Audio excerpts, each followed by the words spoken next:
Psalms saam met my, Rinus van Sandwyk van Sion Gemeente in Parys. Vanmôre, Psalm 131. Berusting.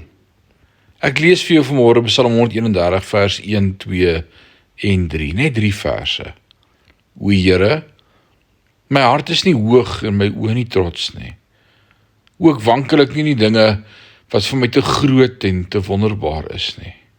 Waarlik, ek het my siel tot bedaring gebring en stil gemaak, soos 'n gespeende kind by sy moeder. Soos 'n gespeende kind is my siel in my. Wag op die Here, o Israel, van nou af tot in ewigheid. Dit is een van my gunsteling psalms, 3 verse. Die houding van nederigheid en die ervaring van rus en stilte, so pragtig.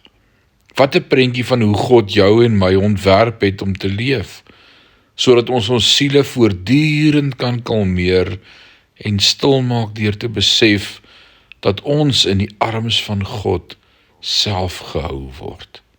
Hy het ons lief, hy sorg vir ons. Ons kan God vertrou en nie net op hom vertrou nie.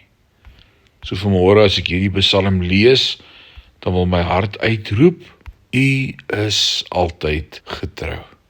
Kom ons bid saam. Vader, dankie dat ons vanmôre daardie vrede en rus in U kan beleef.